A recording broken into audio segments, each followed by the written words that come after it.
saya Daina Kamilawati, NIM 857529766. Praktikum kali ini yaitu modul 7 tentang sifat-sifat cahaya.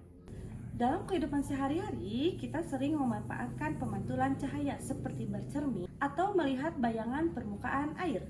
Pemantulan cahaya terjadi karena berkas cahaya mengenai suatu permukaan dan memantul kembali. Pada praktikum kali ini, saya akan mempelajari tentang sifat cahaya, pemantulan cahaya, cermin datar, cermin cembung, dan cermin cekung, dan mengamati sifat-sifat bayangan yang dihasilkan. Alat dan bahannya yaitu ada layar, senter, celah cahaya, penggaris, laser, busur 90 derajat, lilin, serta secentong sayur, ada cermin cekung dan cermin cembung, dan cermin datar. Pertama, percobaan pemantulan cahaya pada cermin datar. Hukum pemantulan cahaya menyatakan bahwa sudut datang selalu sama dengan sudut pantul, di mana besar sudut dihitung dari garis normal sudut 90 derajat dalam busur. Pertama, susun lampu senter dan celah cahaya di depan cermin, lalu diamati berkas cahaya sebelum dan sesudah mengenai cermin datar. Bisa dilihat bahwa pada cermin datar diletakkan berkas cahaya yang mengenai cermin dapat dipantulkan ke arah sebaliknya. Sedangkan pada saat cermin belum diletakkan, berkas cahaya merambat lurus tanpa mengalami perubahan arah atau memantul. Selanjutnya, ukur besar sudut datang dan sudut pantulnya, di mana besar sudut datang sama dengan besar sudut pantul. Cara menghitungnya yaitu hitungan selisih dari garis normal atau angka 90 derajat, maka besar sudut datang 45 derajat dan sudut pantulnya 45 derajat.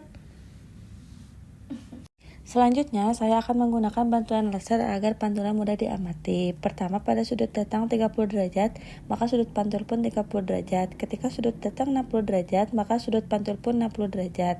Ketika sinar yang datang tegak lurus akan dipantulkan kembali ke arah yang sama atau 0 derajat. Hal tersebut sesuai dengan terbukti bahwa sudut datang akan selalu sama dengan sudut pantul.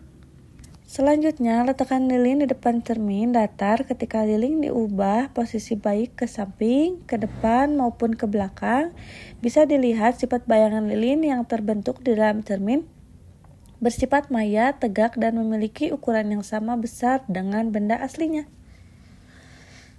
Yang kedua yaitu percobaan pemantulan cahaya pada cermin cembung. Cermin cembung adalah cermin yang permukaannya melengkung keluar dan bersifat menyebarkan berkas cahaya.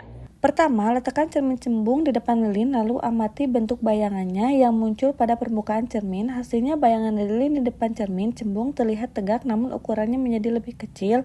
Sifat bayangan yang dibentuk oleh cermin cembung ini adalah maya, tegak, dan diperkecil. Selanjutnya, saya akan menggunakan laser agar pantulan pada cermin cembung lebih mudah diamati. Bisa dilihat bahwa sinar datang dari sisi kanan, maka sinar pantulnya akan dibelokkan lebih jauh ke arah kanan. Pada saat sinar datang di tengah, sinar pantulnya akan kembali lurus dan jatuh tepat di tengah. Pada sinar datang dari kiri, maka sinar pantulnya akan lebih jauh ke arah kiri. Begitupun saat menggunakan celah cahaya, bahwa sifat dari cermin cembung adalah divergen atau menyebarkan cahaya. Yang ketiga yaitu percobaan pemantulan cahaya pada cermin cekung. Cermin cekung adalah cermin yang permukaannya melengkung ke dalam dan bersifat mengumpulkan berkas cahaya. Pertama, menggunakan bantuan laser agar pantulan pada cermin cekung lebih mudah diamati. Bisa dilihat sinar datang di sisi kiri, maka sinar pantulnya akan menyilang ke arah kanan. Sedangkan ketika sinar datang ke arah tengah, maka sinar pantulnya akan mengumpul dan fokus di area tengah. Ketika sinar datang ke arah kanan, maka sinar pantulnya menyilang ke arah kiri. Selanjutnya, susun alat dengan meletakkan cermin cekung di depan lilin. Aturlah jarak lilin atau layar sampai terbentuk bayangan yang jelas dan tajam. Saat lilin diletakkan sangat dekat atau berada di antara cermin dan titik fokus, bisa melihat bayangan langsung di dalam cermin. Sifat bayangannya maya, tegak, dan diperbesar.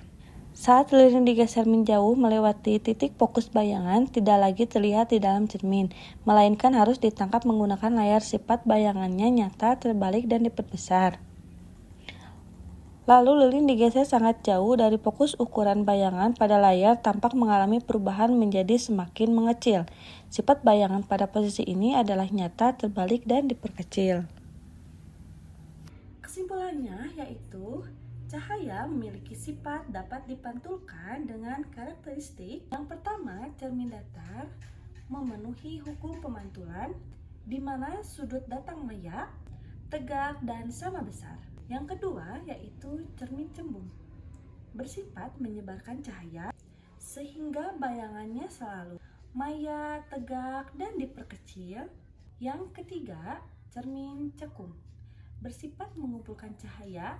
Sifat bayangannya sangat tergantung pada jarak fokus, bersifat maya, tegak, dan diperbesar saat dekat dan menjadi nyata, terbalik, dan diperkecil saat digeser sangat jauh hingga akhirnya bayangan mengabur dan hilang.